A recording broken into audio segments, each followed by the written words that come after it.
Dinooth was a heroic figure who lived in the 5th and 6th centuries and was director of Christianity in England and Wales around the time of the beginning of the 1260-year prophecy in 538, and led the church during its critical encounter with Augustine, the founder of the papal church in Britain. He was a contemporary of Columba and had received his training from him. Here in Bangor-on-Dee in Wales, a training institute was established that would be key in establishing this country as a mighty force for truth and resisting the advances of Rome for centuries.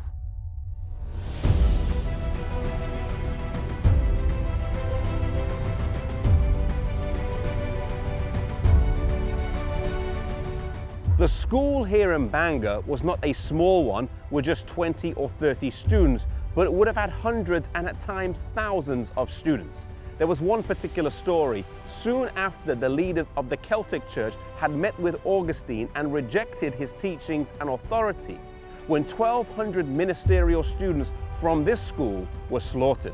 The Welsh Church was one of the sturdiest and withstood much opposition to it, maintaining its stance the longest out of the churches in England, Scotland, and Wales.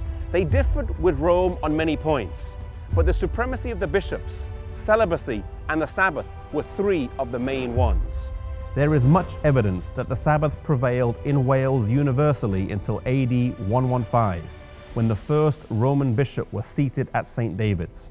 The old Welsh Sabbath-keeping churches did not even then altogether bow the knee to Rome, but fled to their hiding places, where the ordinances of the gospel to this day have been administered in their primitive mode without being adulterated by the corrupt church of Rome. So in the 6th and 7th centuries, we see a strong Celtic church. Patrick had been the evangelist in Ireland, Columba in Scotland, Aidan in England, and Dinooth had established a training centre here in Wales. But the gospel would flow from these shores over to Europe through the ministry of a man called Columbanus. He was trained here in Bangor, and he would carry the light to France, Switzerland, Germany, and Italy, establishing training centres on the continent.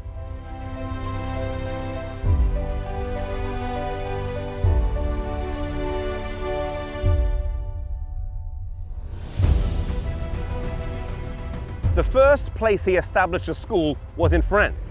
Here, along with 13 others who had come with him, these Celtic missionaries lived their lives, reading the scriptures and teaching other people. No longer did the youth of the land have to travel to Ireland, Scotland, or Wales to receive training, but right in Europe they could receive an education of the highest standard.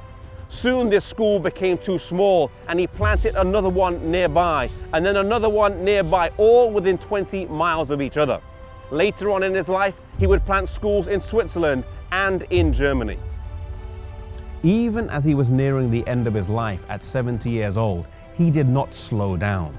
Now settling in Italy, he was joyfully received, and the commonality between the faith of the Celtic Church and that of the Waldensians was seen as he found a strong bond with the believers there.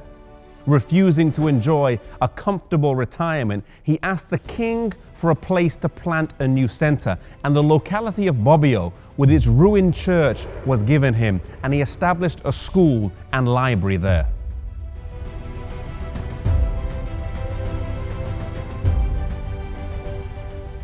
He died 1 year after founding the school in Bobbio, Italy, in the year 615 at the age of 72. He lived a faithful life, learning the gospel here in Wales and then dedicating his life to the spreading of the gospel in foreign lands, setting up mission institutes all over Europe. One thing that stands out to us from the life of Columbanus is that he worked for God all the way until the end. He didn't enjoy an easy retirement, but he kept pressing on. No matter who we are, whether we work for the church or whether we don't work for the church, whether we are employed, whether we're unemployed, whether we're old or whether we are young, let us be faithful to God wherever we are, using the talents God has given to us all the way until the end.